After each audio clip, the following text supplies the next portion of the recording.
Olá, amigo, está no ar o programa Universo Espírita, pensar e viver com liberdade. O tema de hoje, você sabe o que veio fazer nesta vida?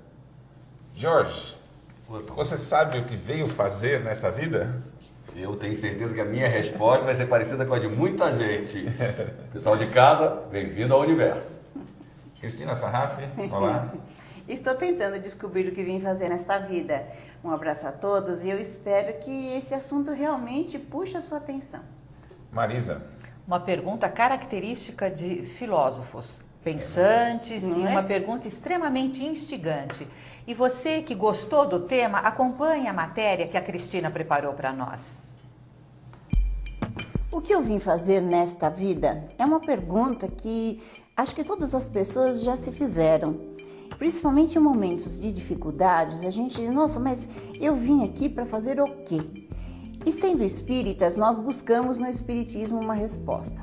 Se eu for ao livro dos médiuns, livro dos espíritos principalmente, não vou encontrar essa pergunta exatamente, mas eu vou encontrar as ideias básicas que estruturam o espiritismo, que Kardec chamou de princípios. Então o espiritismo tem uma série de princípios: imortalidade dos espíritos, reencarnação dos espíritos, evolução dos espíritos, livre-arbítrio, consequências naturais que no geral se conhece por causa e efeito, mediunidade, fluidos, enfim. Então é interessante porque na realidade muitas das vezes nós ficamos seguindo ideias que não são aquelas que o espiritismo trouxe. Mas isso é ruim? Não, não é questão de ser ruim, mas se eu escolhi o espiritismo como uma filosofia de vida, é interessante que eu possa encontrar nele como ver a vida à luz do espiritismo. Desta maneira, eu retorno para todos os presentes e para a quem nos assiste a pergunta: o que você veio fazer nesta vida? Você veio para sofrer nesta vida? Você tem que viver uma vida sacrificiosa só para você pagar pecados? Você precisa realmente melhorar quem você é?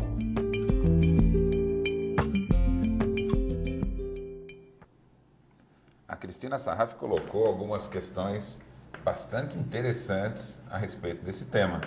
Você falou de livre-arbítrio, falou de sofrimento, e eu acredito que sofrimento seja a pauta do que estamos vivendo no mundo. Como a gente pode encarar a circunstância de sofrimento que estamos vivendo com otimismo?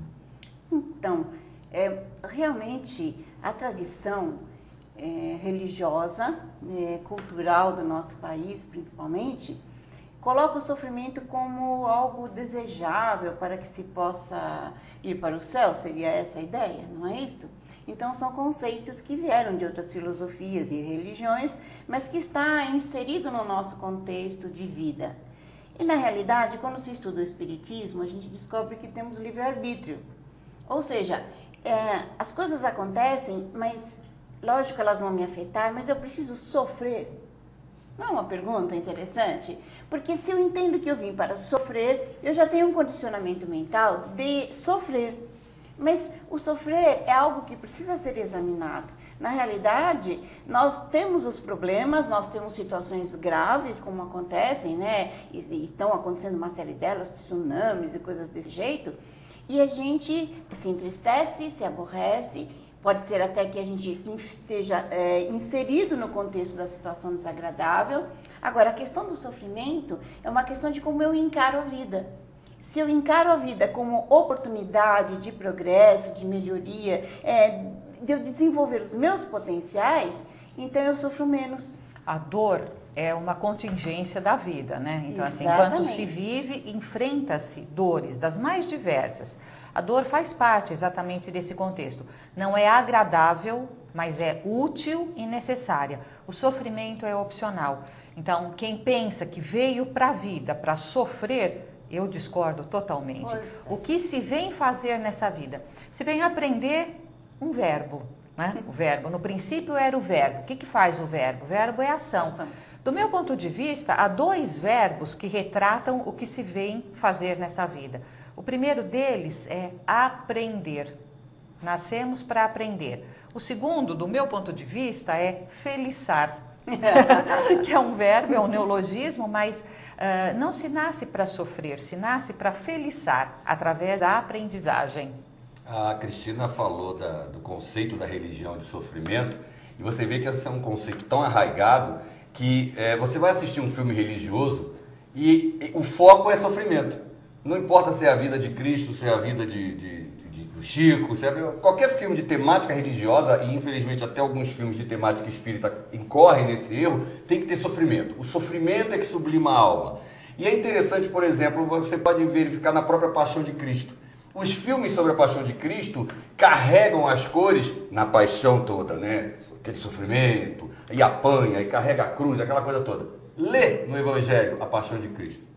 É rápido, é uma coisa sucinta. Inclusive a crucificação é papum, 3 linhas, resolveu, e um diz assim, então ele morreu. E está resolvido o problema. Mas não, o foco da religião na paixão é muito maior do que praticamente na obra toda, né? É que na realidade esse contexto do sofrimento é como se desse para quem impõe o sofrimento ao outro uma medida de poder. Então aquele que coloca assim, olha, se você não fizer isso, você será penalizado. Como? Pode ser numa encarnação mais difícil, pode ser indo para o inferno. Então, o contexto religioso que impõe a visão ou o medo do sofrimento lida com uma questão muito forte de poder. Então, mas existe a questão da interpretação cultural. Claro que assustar as pessoas, colocar medo para que elas obedeçam à religião, isso sempre foi utilizado. E a ideia do sofrimento é a ideia de deixar você para baixo. Se eu estou sofrendo, é como se eu estivesse curvada para baixo, não é isso? Eu brinco assim, acho que o espírito está lá debaixo da sola do sapato. Mas, não é? Então, só que ao estudar o espiritismo, a gente observa que o sofrimento é apenas um estado de espírito. Então, existe uma interpretação equivocada de que eu tenho valor se eu sofro. Mas não, você tem valor se você superasse a tendência ao sofrimento e encarasse a situação como uma oportunidade, acho que essa palavra é boa, uma oportunidade de crescimento pessoal. E não você se sentir por baixo. Porque quando eu fico no sofrimento, eu fico acomodada. Nossa, eu tô sofrendo, todo mundo fala, ai, bom, coitadinha, né? Não sei o que, tal, não sei o que. Mas, na realidade, a gente, pelo Espiritismo, começa a ter uma força interior que a gente ainda sofre, mas não vou dizer que não, né? Mas menos. E, para de sofrer um pouco, encara isso aqui, olha, veja o que você pode fazer, o que você pode pensar, aquele exercício que você aprendeu, aquela lição. Então, são trabalhos espirituais, porque são os trabalhos meus comigo, espírito, e eu vou diminuindo essa quantidade de sofrimento, e vou levantando por dentro. É o enfrentamento da dor, tá? Não só o sofrimento, mas assim, o enfrentamento da dor. E eu me pergunto, para que serve a experiência que eu estou passando? Tanto a experiência agradável quanto a desagradável. Se eu me pergunto, e na abertura do programa nós dissemos, né, uma pergunta instigante para pessoas pensantes, isso é fazer filosofia também, é pensar e perguntar-se. Para que me serve esta experiência? Será que é para me fortalecer, para eu me tornar mais capaz do enfrentamento de outros desafios? Você colocou uma questão importante. É uma questão filosófica. Agora, o que significa ser uma questão filosófica? É que você precisa raciocinar sobre ela, né? É um modo de ver a vida. Isso. Agora, como aqui nós estamos com o desafio de dar a visão espírita dessa questão, eu acho que nós estamos com duas posições. Qual o significado da vida em si? A segunda questão, qual o significado do sofrimento? Né? Vou propor aqui. Nós temos 3 alternativas para o entendimento do que é a vida e da relação dela com a vida após a morte. Não é isso? Exato. O sofrimento também está associado à questão da morte. Não é? Quais são as 3 hipóteses? Lá na Grécia surgiu uma hipótese religiosa. A hipótese religiosa na Grécia dizia o seguinte, que nós, depois da morte, seríamos criaturas vagando. Você não teria consciência, você não teria uma permanência da consciência após a morte. E você vagaria no Hades, que seria como se fosse um mundo, né, dos paralelo. espíritos. Isso. E você teria até alguns que vagariam aqui no mundo mesmo, que seriam as criaturas que se veem nos cemitérios, os fantasmas. Essa era a visão da religião grega. Surgiu então um filósofo, né, Demócrito e mais alguns, que disseram o seguinte: olha, nós podemos usar uma nova visão do que é o mundo para não ter esse fim horroroso. E aí ele propôs: se tudo é feito de partículas e de vazio, quando chega no momento da morte, o corpo se desfaz e não tem o que permanecer. Não existiria essa hipótese desse fantasma permanecendo. E aí o Demócrito dizia: é muito mais consolador o nada do que essa morte horrorosa, né? É verdade. Outro dia eu estava conversando a respeito disso e eu usei uma figura interessante. Se a condenação for eterna, você consegue imaginar alguém depois da morte ter passado no inferno alguns milhares e milhares e milhares de anos? Você está milhares de anos no inferno, né? Poderíamos dizer milhões de anos no inferno. E se você tentar lembrar o porquê que causou aquilo, pode simplesmente não ter sido batizado. Ué, porque você... Por que está sofrendo tanto há milhões de anos? Porque eu não fui batizado. Porque eu não fui batizado. Me jogaram água na minha cabeça. Eu não fui batizado. Essa hipótese, ela é tão atemorizante, né, quanto aquela ideia grega. Agora, qual é a proposta espírita? O que é que o espiritismo propõe não em para lugar do depois, materialismo? aquilo que vem. Isso. Sobre isso, nós vamos conversar daqui a pouquinho. Nós vamos para um rápido intervalo e voltamos em breve. Não saia daí.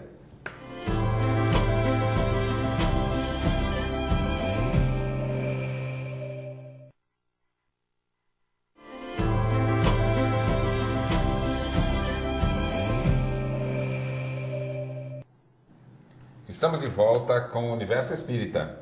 A nossa questão de hoje é o que viemos fazer nesta vida. Estávamos aqui conversando a respeito de algumas opções para se encarar a vida. A sociedade como um todo está sendo regida pela opção materialista. Imaginar que esta vida é uma só. Se você olhar dessa forma, nós estaríamos diante de um evento. A vida seria um evento. Sim. Né? Imagina quando você vai para um evento. Um casamento, você preparou o seu casamento, você fica preparando ele um tempão e tudo tem que dar 100% certo, não é verdade? Com certeza. E se alguma coisa dá errado, é uma tremenda de uma frustração. Por quê? Não deu certo aquele evento. Quantos casamentos aí a noiva fica lembrando do casamento a vida inteira porque algo não deu certo, não é? Esse modo de encarar é um modo de encarnar tanto do materialismo quanto também das religiões que consideram a vida uma só. Eu vou brincar, Paulo, eu vou dizer assim, eu também considero a vida uma só, com múltiplas encarnações. Exatamente. Mas é a mesma vida, só que nós temos múltiplas encarnações. O princípio da vida, Deus, Criador, criou os espíritos simples e ignorantes com a destinação realmente evolutiva. Quando a Cristina, na apresentação do programa da matéria inicial, ela fala dos princípios, um dos princípios é a evolução. Então, da ignorância, da falta de conhecimento, cada um de nós vai aprendendo a construir-se, constituir-se como humano, para adquirir a competência de ser autor e ator na própria história de vida. Então, a finalidade de cada encarnação, as diversas encarnações acontecem na mesma vida, se eu pensar desse ponto de vista, é para este aprimoramento, para sair da condição de que o sofrimento é necessário e encarar a dor é um desafio. E a dor me auxilia no processo evolutivo. Pode me auxiliar também, mas não necessariamente só através da dor. Eu acho que o ponto de vista da Marisa é interessante. Você olhar como a visão espírita como sendo uma vida. Sim. Que é repartida, vamos dizer assim, em etapas, que seriam as encarnações. Só que as encarnações é um dos lados. Você também tem um período que você vive na erraticidade, fora dessa vida. Isso. Então, o espiritismo, ele tem duas maneiras de você lidar com ele. No primeiro momento, você vai para a teoria, você vai para os livros, você vai para o entendimento do que está se propondo, explicando. E o segundo momento é você ver o que aquilo reflete na sua vida. Então, essa pergunta, né, o que é que viemos fazer nessa vida, como a vida não é uma só, nós não estamos todos no mesmo ponto de partida. Nós não estamos na mesma fase da vida, todos nós. Então, cada um precisa fazer uma reflexão e descobrir em que fase da sua vida como espírito está. Não, é Não mais. verdade? Eu acho que você colocou uma coisa muito séria, porque na realidade, se nós ficarmos pensando que eu tenho que me comportar ou como outro, não, aquele lá já consegue essa perfeição e eu ainda não consigo e tal, se eu ficar no confronto, comparando-me com outras pessoas, e eu acho que devia ser proibido a gente se comparar. Mas isso nenhuma lei, nenhum decreto vai organizar, né? Mas a própria desconfiômetro nosso acaba fazendo com que não dá para comparar. Mas enquanto a gente não está atento e se compara, é preferível, então, você ter uma vida só e acabar todo aquele sofrimento, aquela coisa, do que você imaginar que esse sofrimento vai para depois que você desencarne e vai sofrer nas próximas vidas. Percebe? Então, muitas pessoas elas acabam duvidando e optando por ficar no pensamento tradicional materialista, porque elas têm sempre a ideia do sofrimento como uma sequência ininterrupta. Mas mesmo num meio espírita, eu acho que esse é um raciocínio, digamos, discrepante. Porque muitas pessoas dizem, vou sofrer, vou aguentar essa situação catastrófica, tal, porque não quero na próxima encarnação. Com certeza. E o Não que tem sentido não isso. tem sentido. É uma interpretação da famosa lei de causa e efeito que todo mundo começou a interpretar de uma forma errada, né? E levou para esse lado que você está Isso. falando. Não, eu tenho que sofrer, porque sofrendo eu paguei minha conta com Deus. Deus tem um carnezinho dele, você já salvou isso aqui, meu amigo. Que Deusinho mais Bom, é legal pequeno, isso, não. né? O equívoco fundamental nesse raciocínio é considerar que a resposta está no sofrimento. Exato. O sofrer é que faz o resgate. Agora, essa ideia é a ideia do pecado e do resgate que passa pela interpretação da vida de Jesus. E o O resgate, momento alto é é. o que ele sofreu. Se você considerar, do ponto de vista do que a Marisa nos colocou, o ponto alto da vida de Jesus não é o sofrer, né? Mas o que ensinou, o que aprenderam. Né? Então, a chave disso está no Céu e Inferno, que é um livro pouco lido, né? Um livro de Kardec pouco lido, um dos mais importantes. Nesse livro, ele vai dizer o seguinte: o sofrimento dura enquanto dura a imperfeição. O que vocês acham dessa frase? Maravilhosa. O sofrimento dura enquanto dura a imperfeição. Quer dizer, enquanto eu achar que o sofrimento é a coisa mais importante, é a minha maneira de pensar. Essa maneira de pensar determina toda a minha vida, porque eu sou o ser pensante, né? Eu sou o ser inteligente da criação como espírito. Então eu imagino, não, tem que sofrer. Minha avó falava, todo mundo fala, eu conceituei assim, e sem perceber, eu arregimento sofrimentos. Não, eu arregimento interpretação de sofrimento para a minha vida, porque as coisas são as mesmas. Na medida em que vai caindo a ficha, não é? E a gente vai lendo o Espiritismo, a gente vai perceber, mas precisa ser assim? Não, não tem que nada. Eu vou escolher não sofrer tanto, eu vou escolher olhar essa situação difícil como uma oportunidade para mim. Eu vou escolher olhar essa situação como algo que, pera um pouco, eu estou inapta para resolver isso tão bem como o Jorge. Mas para eu chegar do jeito do Jorge, eu preciso de trabalhar o assunto. Então, não faz mal que eu erro. A pessoa tem medo de pagar mico. Paga uns miquinhos assim, não faz mal. Faz parte, tá Faz dentro parte. tá no pacote da E vida. a questão da comparação? Então, a Cristina falou e que deveria ser proibido qualquer comparação. Comparar-se realmente é muito prejudicial, mas é preciso estabelecer modelos de conduta. O Livro dos Espíritos responde, né? O maior dos modelos que nós temos é Jesus, né? Então, estabelecer modelos, eu vou brincar e simbolicamente eu vou dizer, é como quando se usa um mapa. Eu olho o mapa, aliás, hoje não se olha mais, né? Pega na internet, ou Vai no de GPS, né? O mapa fala com você. Isso, mas na realidade eu olho o mapa e sigo o caminho, porque se eu ficar presa só na visão do mapa, eu me perco, eu não consigo caminhar. Então, a comparação é prejudicial, mas estabelecer parâmetro de conduta a partir de um modelo de referência, isso é útil. Então, mas aí você está colocando uma comparação não é bem uma comparação, é Não, uma meta. não, É meta, Então, é um modelo de conduta, Agora, né? comparar entre nós, estamos aqui chegando à conclusão que pode trazer alguns equívocos. muitos Né? equívocos, só traz equívoco. Mas vamos analisar o nosso cotidiano. Ele está sendo regido pela visão materialista. Com certeza. A escola, né? A estrutura de trabalho é regida. Então, aquele que se interessa pelo espiritismo, ele tem que saber que está vivendo numa sociedade que não está estabelecida segundo os princípios que ele acredita. Paulo, e aí... Senão você vai pensar, a sociedade está errada em impor a competição. Então, mas aí, desse ponto de vista, a comparação, ela está muito próxima à competição. Se eu pensar na própria palavra competir, muitos pedindo a mesma coisa.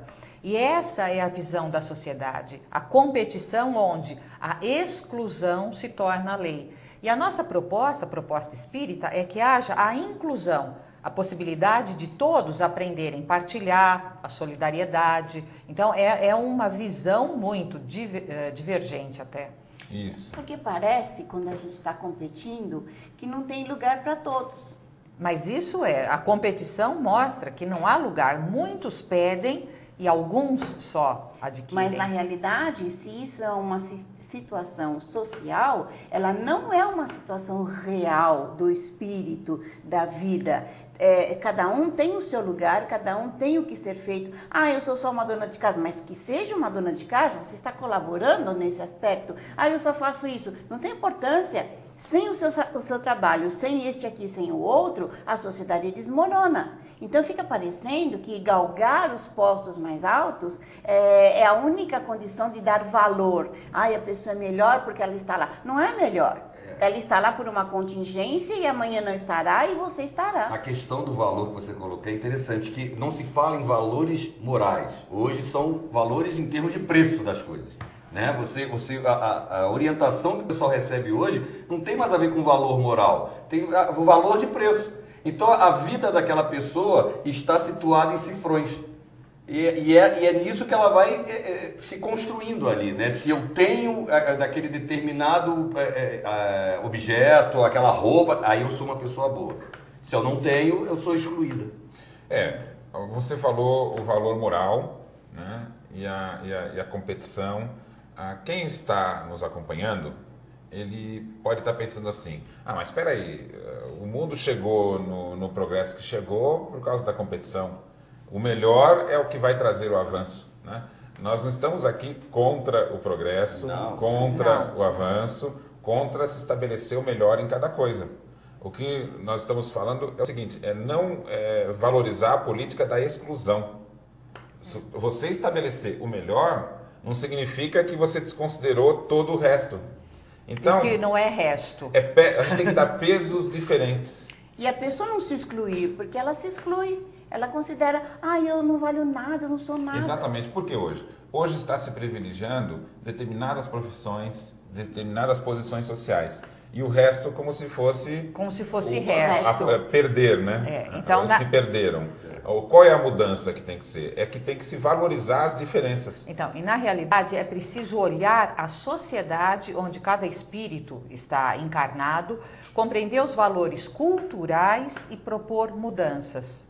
Exatamente. Eu acho que ainda tem muito mais coisa para a gente explorar. Não está terminado o nosso debate, né? O que podemos fazer na sociedade para criar mudança? O que existe no lugar da competição, né? Nós vamos ainda discutir muito sobre isso. Fique aí, nos acompanhe. O Universo Espírita vai dar uma pausa rápida. No próximo bloco, nós vamos fazer uma recomendação. O quadro Universo Espírito recomenda. Não perca!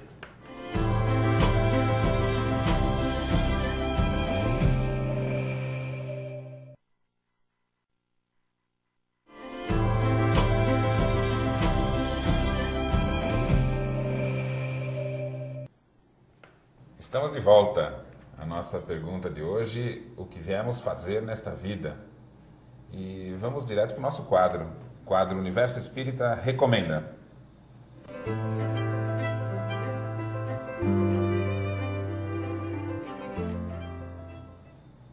A Carol Bowman fez um trabalho muito interessante. Eu aconselho que você possa ler este livro. Na verdade, a situação começou na casa dela. O filho dela, com uns 3 anos de idade, começou a ter umas crises, assim, como se fosse de repente. Foi aquelas festas com fogos, comemorando a independência dos Estados Unidos. Ela é uma norte-americana e ela não é espírita, nem nunca ouviu falar sobre o espiritismo que se saiba. E o filho, que sempre assistia às festas normal, naquele dia ele começou a ter uma crise, desespero. E essas crises foram acontecendo várias vezes quando havia algum barulho maior do que o comum, né? E a partir disso, ele começa a falar coisas. E estas coisas são estranhas. E aí, por contato com o Ian Stevenson, um grande pesquisador de vidas passadas, ela acaba descobrindo, por diálogo com esse menino, que ele foi um soldado na Guerra de Secessão. Ele era um negro e ele foi obrigado a ir à guerra, ele não queria ir, e ali ele teve que matar pessoas. Ele tinha aquela coisa, mas eu matei gente, eu não queria matar, larguei minha família. Então, por indicação do Ian Stevenson, ela vai dizer para ele que ele fez o que precisava ser feito, que ele estava ali, não tinha outra maneira de ser. Quem que é o Ian Stevenson? O Ian Stevenson é um grande pesquisador de vidas passadas. Né? Ele tem um livro chamado 20 Casos. Agora esse livro está em reedição, ampliado, e tem mais um que chama-se Casos Europeus de Vidas Passadas. É a editora Vida e Consciência que está reeditando essas obras, porque estava desaparecido do mercado, né? Então, mas o livro da Carol Bowman é mais moderno, ela está encarnada ainda.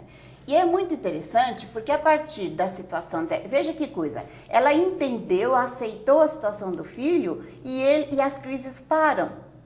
Junto com parar as crises, para também um processo físico que ele tinha, uma situação tipo um eczema, aquilo também desapareceu, porque era tudo fruto das vidas passadas que ele não lembrava da vida, né? Até aquele momento. Mas ele tinha os sintomas. E aí ela começa a pesquisar, e ela vai fazer uma série de pesquisas com crianças que vão relatar situações de vidas passadas. E muito interessante, no geral, crianças que vieram com problemas físicos, e a mãe ou os pais, a família, aceitar aquela revelação dela de vida passada, o problema físico cessa. Muito interessante. E depois ela faz uma pesquisa de reencarnação na própria família. É o segundo livro dela, Voltei por Amor. Por quê? Porque então as crianças vão mostrar características do avô, da avó, do tio, de um irmão desencarnado, e no diálogo você vai percebendo que aquela criança realmente é o reencarnante. Nossa, sabe, esse livro mostra o que eu vim fazer nessa vida. Vocês já conhecem vários livros, né? É uma tradição os livros a respeito de vidas passadas, não é? O que eu acho que é muito interessante, e vale referendar, é que são livros escritos por não espíritas, por pesquisadores, muitos deles são dos Estados Unidos, né? Pesquisadores, e que se tornam públicos, inclusive com as pessoas ainda encarnadas. Então é uma outra dimensão das obras espíritas mediúnicas que nós estávamos habituados, né? E do meu ponto de vista, tudo aquilo que provoca o debate, que provoca as conversas, é sempre uma utilidade muito grande. O que mostra que os princípios do espiritismo não estão restritos ao espiritismo. O princípio é uma lei universal. O espiritismo adotou e deu a sua maneira de ver esse princípio, o seu diferencial. Jorge, mas os outros estão usando da mesma maneira? Se você não tiver a oportunidade de conhecer vida passada, então significa que você não consegue descobrir o seu contexto nessa vida aqui, presente? Não. O que poderíamos fazer?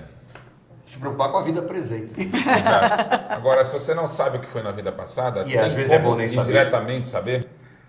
Se tem como diretamente saber?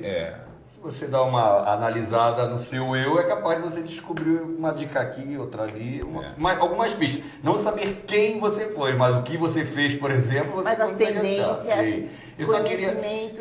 A questão das tendências, você falou sobre o livro, o comportamento das crianças, que o pessoal fala assim, parece muito com o avô. Às vezes é o avô encarnado, o pessoal não leva para esse lado, né? Então, essa é uma das pistas. Você pode, de repente, você vai dizer assim, puxa, o comportamento de fulano é assim, assado. Você não vai descobrir quem você foi, mas aquele comportamento já diz alguma coisa sobre Agora, você. felizmente, não se descobre quem foi. Analisam-se as tendências para se perceber. Existem técnicas que nem sempre são adequadamente utilizadas em relação a vidas passadas, né?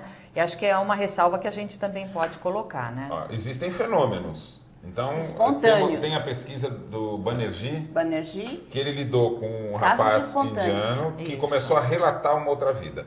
Qual a importância de um caso como esse? Apenas relatos que a ciência pode considerar como comprovação. Então, esse rapaz, por exemplo, pesquisado pelo Banerjee, ele contou detalhes da vida anterior. Quem ele era, o nome dos familiares, onde ele vivia, descrição da casa. E depois, por uma série de fatos, o Banerjee conseguiu localizar a família onde ele teria vivido uma vida anterior. E os detalhes todos que a criança relatou foram confirmados. O que isso significa? Não é necessário acontecer isso com cada um de nós. Não precisamos saber exatamente quem fomos, aonde. Nesse caso ocorreu e é um fenômeno que é importante para confirmar a existência da reencarnação. Mas, para nós, as consequências de termos outras vidas é que passa a ser importante. Vou aqui colocar para vocês uma questão. A escola hoje, ela se fundamenta na disputa. Quem é a melhor criança na sala? Se considerarmos a reencarnação, as crianças estão em estágios diferentes. Exatamente. Então, uma criança pode ter tido poucas vidas, desenvolveu o raciocínio, não teve muitas oportunidades. Então ela vai ter um pouquinho mais de dificuldade. Um outro vivenciou questões mais ligadas à imaginação, à questão artística, vai aprender com mais facilidade por esse caminho. Um outro pode ter tido várias vidas ligado ao raciocínio, vai ter mais facilidade de entender por esse caminho. Então a escola que propõe uma educação única para todos é uma escola equivocada. Uma escola que propõe a competição não está valorizando o indivíduo, né? Então essas questões, se a gente levar em consideração, a proposta espírita, né, proporcionaria uma nova escola. Porque a Paulo, criança que não vai bem na escola, ela se sente inferiorizada e ela vai acabar ficando de lado. Tem uma velha experiência feita por educadores, né, que no primeiro dia de aula o diretor falou para o professor assim, olha, o Jorge, a Marisa e o Paulo são crianças excepcionais.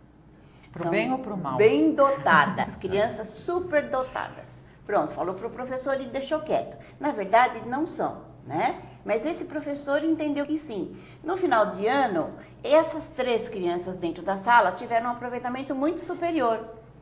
Aí o diretor fala, bom, mas eles não são superdotados, eles são pessoas comuns. O que aconteceu? Aconteceu que o professor os tratou como superdotados. Ou seja, quando a gente se trata como uma pessoa quando você se trata como uma pessoa de valor, ou quando você trata uma criança, um adolescente como tendo valor, né? Esse valor vem à tona. Por isso que quando eu disse, o Criador nos fez simples e ignorantes para cada um fazer o seu processo de constituir-se como ser humano. E tudo é processual. Processual significa, não é um estado, né? Aquele que já desenvolveu o raciocínio, não é o estado final, é sempre um processo. Neste processo, eu vou brincar e dizer assim, é semelhante à linguagem. Nascem os bebês. Quando se diz assim, bebê é indefinido. Não tem sexo, não tem identidade. À medida que o bebê vai crescendo, a menina ganha o nome, por exemplo, de Vitória, de Luiz, e o menino ganha o nome de João, de José. Então, nessa identificação, nessa singularização de cada ser, vão surgindo as identidades de outras encarnações, inclusive. O adulto sensível e competente, capaz de reconhecer as diferenças e acolher as divergências, esse adulto será um bom educador. Só que para isso, aí eu vou voltar à pergunta do bloco anterior, Paulo, é preciso saber como transformar a sociedade que nós estamos. Isso começa muitas vezes em casa. Eu já ouvi muitas vezes ou todas, né? Eu já vi inúmeras vezes um pai ou uma mãe dizer assim, mas nossa, meus filhos são tão diferentes, eu dei a mesma educação para eles. Mas espera aí, se eles são diferentes, como é que você pode dar a mesma educação? Então, Não é uma solução dar a mesma educação. A educação, ela tem que ser apropriada a cada indivíduo. E isso traz um valor novo. O valor novo é o seguinte: nós não temos que ter ser o melhor. O nosso filho não tem que ser o melhor da sala. Você tem que descobrir quem é o seu filho. E no fim, a resposta para a questão que estamos aqui debatendo passa por isso. Quem somos nós? Né? Isso mesmo. O que vim fazer nessa vida é olhar para si mesmo. Aí você vai descobrir. Mas não é isso? a Marisa coloca a postura dos pais e você diz assim, não tem que ser o melhor. Então eu quero dizer para quem nos vê o seguinte: você não precisa ser diplomado ou alguma coisa. Põe atenção, olha a pessoa na sua frente, E a a criança. atenção que eu vou pedir é para você agora, porque nós vamos voltar nesse seu assunto, mas daqui a pouquinho. Tá Não bom, sai daí. tá Universo Espírita volta em instantes.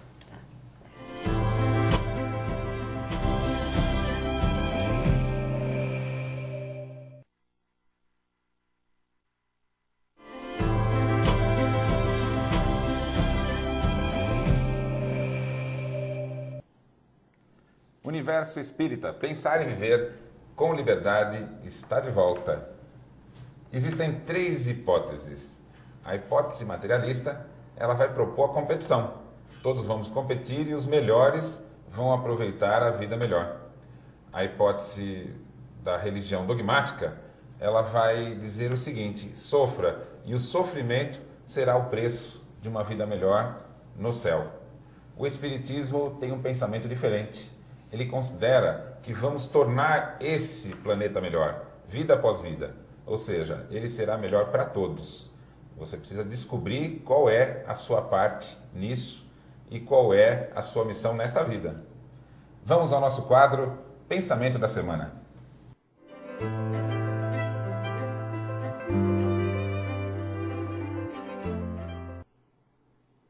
Prosperidade na Terra quer dizer fortuna, felicidade.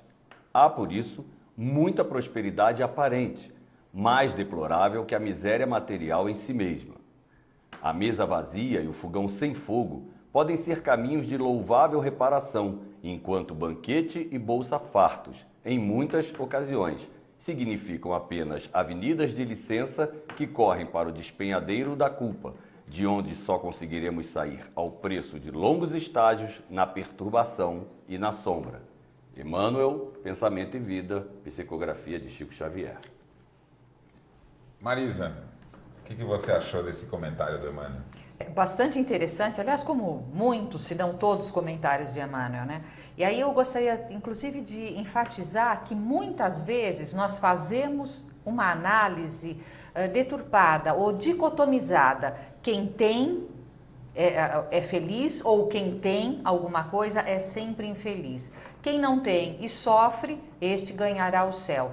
Significa pensar mais profundamente onde eu estou investindo a minha esperança. Eu estou investindo só suportando os acontecimentos desta vida e para ter prazer na outra encarnação, ou eu estou esgotando todas as possibilidades de prazer nesta vida porque eu não acredito em outra encarnação. Então é interessante a gente pensar, mas não ficar muito aprisionado no ter para ser feliz ou não ter e ser infeliz. Cris, ele está utilizando os contrastes para levar a reflexão. Exato. Ele não está sugerindo o contraste, Não, é isso? não. Eu entendi. Viver de acordo com... Porque senão nós teríamos que todos viver na extrema pobreza para ter uma... E aí a gente sairia do pensamento espírita e teríamos um outro tipo de ideia na cabeça, achando que você tem que sofrer para você poder ter uma qualidade. Então ele está sugerindo que muitas vezes, e no pensamento geral, as pessoas entendem assim: quem tem está bem, ou então quem tem vai ter que pagar pelo que não fez com o que tem. Porque, ou quem não tem, né, está melhor, ou então o que ele fez para estar nessa situação. Na realidade, o Espiritismo não diz nada disso. Você pode ter recursos financeiros ou não ter recursos financeiros, e a experiência é semelhante. Você tem que aprender a lidar com os recursos financeiros e aprender a lidar sem eles. São dois aspectos que todos vamos passar pelos dois aspectos, não é verdade? E tem gente que fala literalmente assim, se eu tivesse aquele carro eu seria uma pessoa mais feliz. Se eu comprasse aquele sapato eu seria uma pessoa mais feliz. A pessoa não para pra pensar de outra maneira, se eu fosse uma pessoa melhor eu seria uma pessoa mais feliz. Então são aquilo que a gente já falou lá atrás, né? São valores totalmente invertidos.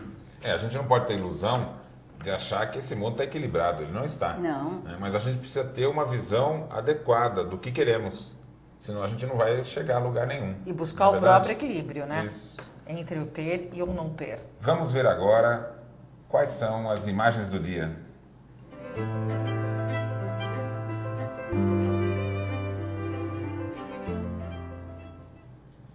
O que temos aí nessa primeira imagem? Ela está pensando aquilo que eu acabei de falar. Puxa, eu queria comprar aquela roupa novinha, eu seria tão feliz.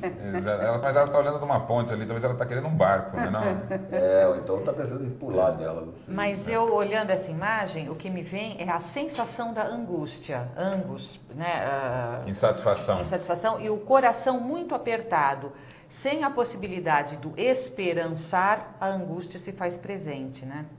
Eu acho que a complexidade maior que a gente vê naquela imagem e naquilo que estamos comentando não é o fato de você ter ou não ter, é como você se relaciona com essas duas situações. Então, o indivíduo que tem, né, um bem econômico, uma condição econômica, qualquer que seja, ele pode viver infeliz com medo de perder naquela situação, com medo de ser agredido porque ele tem e os outros não têm. Há um filósofo que diz, parafraseando, o significativo, o importante não é o que fazem com a pessoa, é o que a pessoa faz com o que fazem com ela. Então, o importante não é o que se tem ou não se tem, é como se vive o ter ou não ter. Exato. Ou seja, a maneira de você viver, os objetivos que você tem na vida, eles têm que estar relacionados com aquilo que você acredita, com os interesses do seu próprio crescimento. E com os valores, que foi o que o Jorge falou no início, né, Jorge? Porque se a gente tem valores tão claramente materialistas, a gente tem um apego às coisas mesmo, né? Às vezes até a pessoas, e com um sofrimento muito grande quando não se tem ou se perde. Mas eu acho que aquele momento da moça na gravura é um momento que a gente passa. Você passa momentos difíceis. E tem que encarar normalmente. Esse é o meu momento difícil. Eu paro, reflito, nossa, estou desesperada. Tá bom, respira, relaxa, vamos ver o que se pode fazer, se precisa de uma ajuda, se eu busco ajuda no que eu já conheço. Porque se a gente imagina que nunca vai ficar naquela situação, você está iludido, você fica mesmo. Tem um ensinamento taoísta bastante interessante. Ele perguntam para o mestre, né? Qual é o segredo de você estar sempre bem? Aí ele respondeu assim, sentir calor quando está calor e sentir frio quando está frio. Por que isso? Porque a maioria das pessoas quando está calor querem o frio e quando está frio querem o calor. Hoje nós temos mais uma imagem, né? Qual é a outra imagem?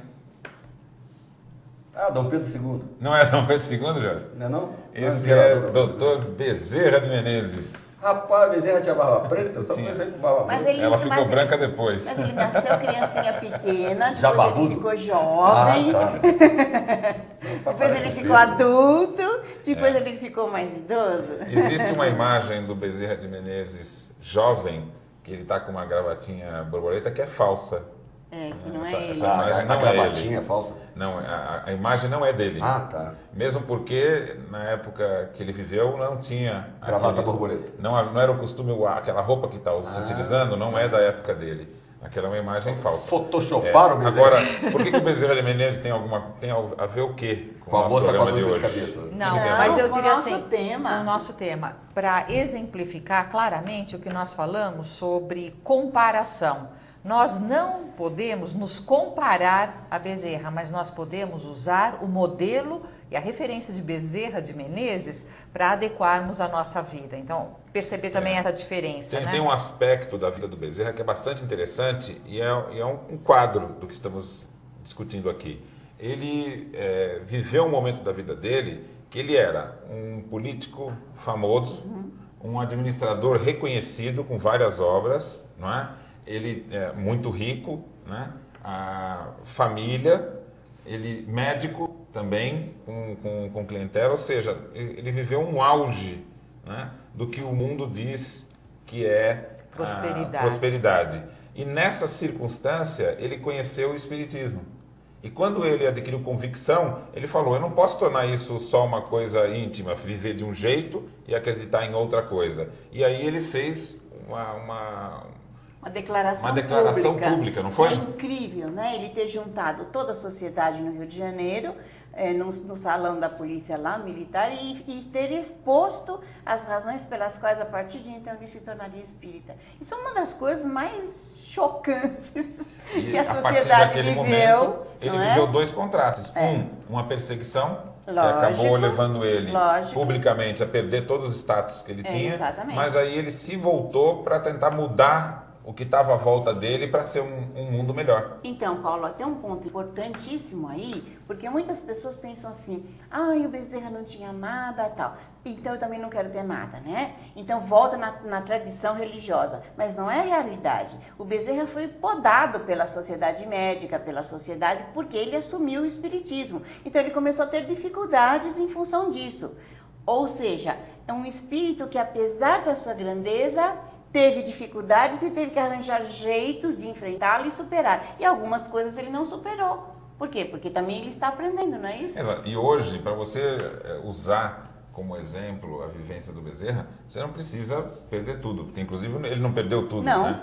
Ele foi perseguido. Né? Diferente. Agora, a gente tem que saber usar os recursos que estão à nossa volta, não Lógico. importa qual seja a posição social. E sempre com pensamento. Estamos construindo um mundo melhor lá na frente.